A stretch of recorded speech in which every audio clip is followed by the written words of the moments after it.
বিএনপির 4 মাস অন্তহীন অস্থিরতা নাকি রাজনৈতিক ভুল নীতির খেসারত? ইতিমধ্যে কয়েকদিন হয়ে গেছে, বিএনপির 4 মাস পার হয়ে গেছে, পঞ্চম মাসে আমরা অবস্থান করছি। বাংলাদেশের মানুষ কেমন বুঝছেন?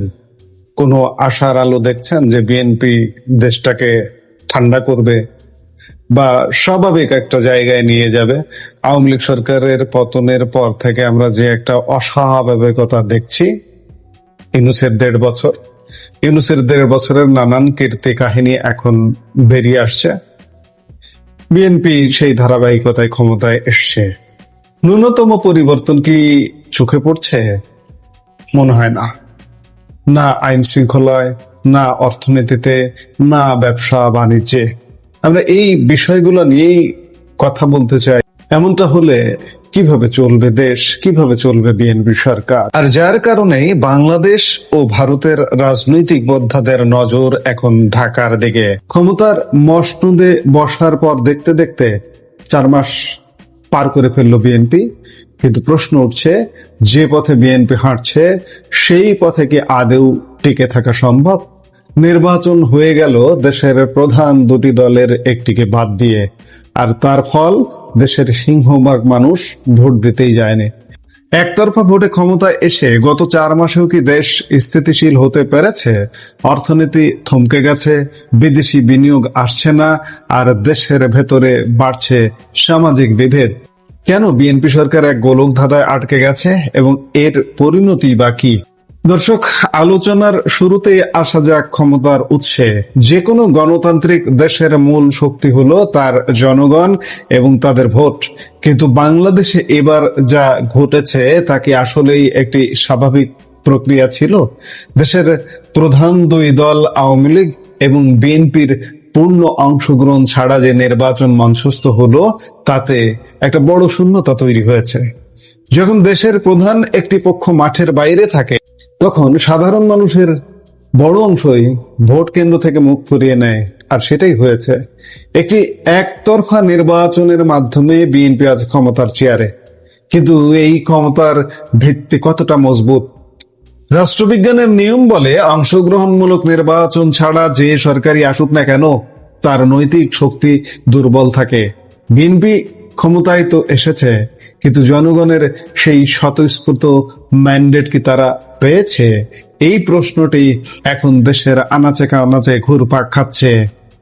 ক্ষমতা পাওয়ার পর সবচেয়ে বড় পরীক্ষা দিতে হয় অর্থনীতির মাঠে, কিন্তু গত 4 মাসেও দেশীয় অর্থনীতিতে কোনো স্থিতিশীলতা ফেরানো যায়নি। আর একটা দেশ যখন রাজনৈতিক ও সামাজিকভাবে অস্থিতিশীল থাকে, তখন সেখানে বাইরের কোনো দেশ বা সংস্থা টাকা খাটাতে যায় না। বিনিয়োগের চাকা পুরোপুরি স্তব্ধ। পরিস্থিতি কতটা উদ্বেগজনক তা বোঝা যায় সম্প্রতি বাংলাদেশ বিনিয়োগ উন্নয়ন কর্তৃপক্ষ বা বিডার নির্বাহী চেয়ারম্যান চৌধুরী আশিক মাহমুদ বিন হারুনের একটি মন্তব্যে। তিনি স্পষ্ট করে বলেছেন, গ্লোবাল ইনভেস্টমেন্ট বা বিদেশি বিনিয়োগের উপর বেশি ফোকাস না করে এবছর তারা দেশীয় বিনিয়োগকারীদের উপর বেশি নজর দেওয়ার চেষ্টা করছেন। ভেবে দেখুন, ডক্টর ইউনূসের 1.5 বছরের শাসন আমলে দেশের ব্যবসা বাণিজ্য আর সামগ্রিক অর্থনীতি যেখানে থমকে গিয়েছিল, সেখান থেকে উত্তরণের কোনো পথ বিএনপি গত 4 মাসেও দেখাতে পারেনি। বিশ্লেষকরা বলছেন, ভবিষ্যতেও পারবে বলে মনে হচ্ছে না, কারণ সমস্যাটা শুধু ব্যক্তির নয়, সমস্যাটা নীতির। ভুল অর্থনীতি ও রাজনৈতিক নীতি নিয়ে চললে বিদেশি বিনিয়োগকারীরা কখনোই ভরসা পাবে না। ব্যবসা শেষ, ব্যাংক শেষ। ব্যাংক ইউনূসের আমলে 7টি ব্যাংক ধ্বংস করে দেওয়া হয়েছে। 7টি ব্যাংক গ্রাহকদের টাকায় দেওয়া হয় না। এর সাথে যুক্ত হয়েছে বিএনপির এই নয়া শাসন আমলে দেশের বৃহত্তম ইসলামী ব্যাংক। ওই 7টি ব্যাংক মিলিয়ে তাদের যে স্ট্রেংথ, অর্থনৈতিক শক্তি, একটা ইসলামী ব্যাংক একাই সেই শক্তি। সেই ইসলামী ব্যাংক আজকে স্থবির। ধাপে ধাপে সরকারের কাছ থেকে ইসলামী ব্যাংক টাকাও নিল, কিন্তু ইসলামী ব্যাংকের কার্যক্রম, গ্রাহকদের অভিজ্ঞতা বলি, ইসলামী ব্যাংক সরকার থেকে টাকা নিয়েছে, কিন্তু এখনো পর্যন্ত তাদের স্বাভাবিক, আপনি তাদের বুথগুলোতে গিয়ে দেখেন, বুথগুলো স্বাভাবিক না, বুথগুলো টাকা দিচ্ছে না। মোবাইল ব্যাংকিং এ দেখুন, মোবাইল ব্যাংকিং এ টাকা দেয় না। আপনি ব্যাংকের ব্রাঞ্চে চেক নিয়ে যান, এখনো চেক বা টাকা পর্যাপ্ত টাকা দিতে গড়িমসি করে। তাহলে কি হচ্ছে বুঝতেই পারছেন।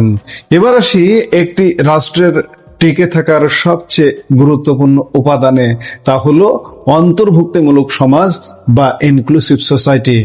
একটি দেশের টেকসই উন্নয়নের পেছনে আসল চাবিকাঠি হলো সবাইকে সাথে নিয়ে চলা। কিন্তু ক্ষমতার চশমা পরে বিএনপি কি সেই পথ দেখছে? না, তারা অন্তর্ভুক্তিমূলক সমাজের দিকে না হেঁটে হাঁটছে এক চরম বিভেদের সমাজের দিকে। বিএনপির নীতি নির্ধারকদের একটা কথা খুব গুরুত্ব দিয়ে মনে রাখা দরকার, তারা নিজেরা যেমন দেশের একটি বড় রাজনৈতিক দল, ঠিক তেমনি আওয়ামী লীগও দেশের এক বিশাল জনসমর্থন পুষ্ট ঐতিহ্যবাহী রাজনৈতিক শক্তি। আপনি চাইলেই এই বিশাল জনগোষ্ঠীকে হুট করে রাজনৈতিক দৃশ্যপট থেকে মুছে দিতে পারেন না, কিন্তু বর্তমানে ঠিক সেটাই করার চেষ্টা চলছে, যা দেশের সামাজিক বুননকে ধ্বংস করছে। এখন প্রশ্ন ওঠে, বিএনপি তাহলে কাদের নিয়ে চলছে? মাঠের আসল শক্তিদের বাদ দিয়ে তারা এমন কিছু দলের ওপর ভরসা করছে যাদের আসলে কোনো বাস্তব অস্তিত্ব নেই, আছে শুধু ফাঁকা আস্ফালন। উদাহরণ চান? চলুন জামাতের কথায় ধরা যাক। এই দলটি রাজপথে বা সোশ্যাল মিডিয়ায় যত কথাই বলুক না কেন, ভোটের রাজনীতিতে তাদের পারফরমেন্স আসলে কি? জামাতের সেক্রেটারি গোলাম পরোয়ার নিজে এই গত নির্বাচনে এমপি হতে পারেননি। জামাতের আমির ডক্টর শফিকুর রহমানও নির্বাচনে হেরে গিয়েছিলেন, কিন্তু অভিযোগ আছে বিশেষ সমঝোতায় তাকে জেতানো হয়েছিল। ইতিহাস সাক্ষী দেয়, যখনই আওয়ামী লীগ ও বিএনপির অংশগ্রহণে দেশে একটি সুষ্ঠু ও প্রতিদ্বন্দ্বিতাপূর্ণ নির্বাচন হয়েছে, তখন জামাত সারা দেশে এককভাবে 2-3টি বেশির আসন পায়নি এবং এখনো সেই অবস্থায় বিদ্যমান। তারা যতই আস্ফালন করুক, অর্থ কড়িয়ে এসে তাদের বিভিন্ন প্রতিষ্ঠান আছে, কিন্তু ভোটের রাজনীতিতে মানুষ তাদের আসলে পছন্দ করে না। অথচ গত নির্বাচনে প্রহসন আর ব্যাক স্টেজ সমঝোতার মাধ্যমে সংসদ ভরিয়ে ফেলা হয়েছে এই জামাতের লোকজন দিয়ে। তাহলে এদের প্রকৃত জনসমর্থন কতটুকু? একই কথা খাটে ছাত্রদের নতুন দল এনসিপির ক্ষেত্রেও। জনগণের ভোটে সরাসরি জিতে আসার মতো একটি আসনও তাদের নেই। অথচ গত নির্বাচনে দল প্রধান নাহিদ ইসলাম সহ অন্যদের এক প্রকার কৃত্রিম ভাবে জিতিয়ে এনে সংসদে জায়গা দেওয়া হয়েছে। অর্থাৎ জামায়াত কিংবা এনসিপি কারো পিঠেই প্রকৃত জনসমর্থনের সিলমোহর নেই। তাহলে সমীকরণটা কি দাঁড়ালো? বিএনপি আজ জনসমর্থনহীন জামায়াত এবং এনসিপি কে বগলদাবা করে দেশ চালাচ্ছে, আর অন্যদিকে দেশের অন্যতম বৃহৎ এবং বিশাল জনসমর্থন পুষ্ট দল আওয়ামী লীগকে রাষ্ট্র পরিচালনায় সম্পূর্ণভাবে উপেক্ষা করা হচ্ছে। এই উপেক্ষার ফল কি হতে পারে? এর ফল কখনোই শুভ হতে পারে না। একটি বিশাল জনগোষ্ঠীকে বাইরে রেখে কখনো একটি অন্তর্ভুক্তিমূলক ও শান্তিপূর্ণ দেশ গড়া সম্ভব নয়। আর ঠিক এই কারণেই দেশে সামাজিক অস্থিরতা লেগেই আছে এবং দিন দিন তা বাড়ছে। এই অস্থিরতা দূর করতে হলে বর্তমান সরকারকে একটি বাস্তবসম্মত সিদ্ধান্ত নিতেই হবে। জনসমর্থনহীন জামায়াত বা এনসিপির ফাঁকা বলিতে কান না দিয়ে অবিলম্বে আওয়ামী লীগের উপর থেকে রাজনৈতিক নিষেধাজ্ঞা বা বিধিনিষেধ প্রত্যাহার করতে হবে। তাদের রাজনৈতিক অধিকার ফিরিয়ে দেওয়া এখন সময়ের দাবি। আর এই প্রক্রিয়ায় যদি জামায়াত বা এনসিপি কোনো বাধার সৃষ্টি করতে চায়, তবে রাষ্ট্রের স্বার্থে তাদের কঠোর হস্তে দমন করতে হবে। আওয়ামী লীগকে ওপেন করে দিন, আপনি আইন শৃঙ্খলা বাহিনীকে বলে দিন যে আওয়ামী লীগকে কোনো ধরপাকড় করা যাবে না।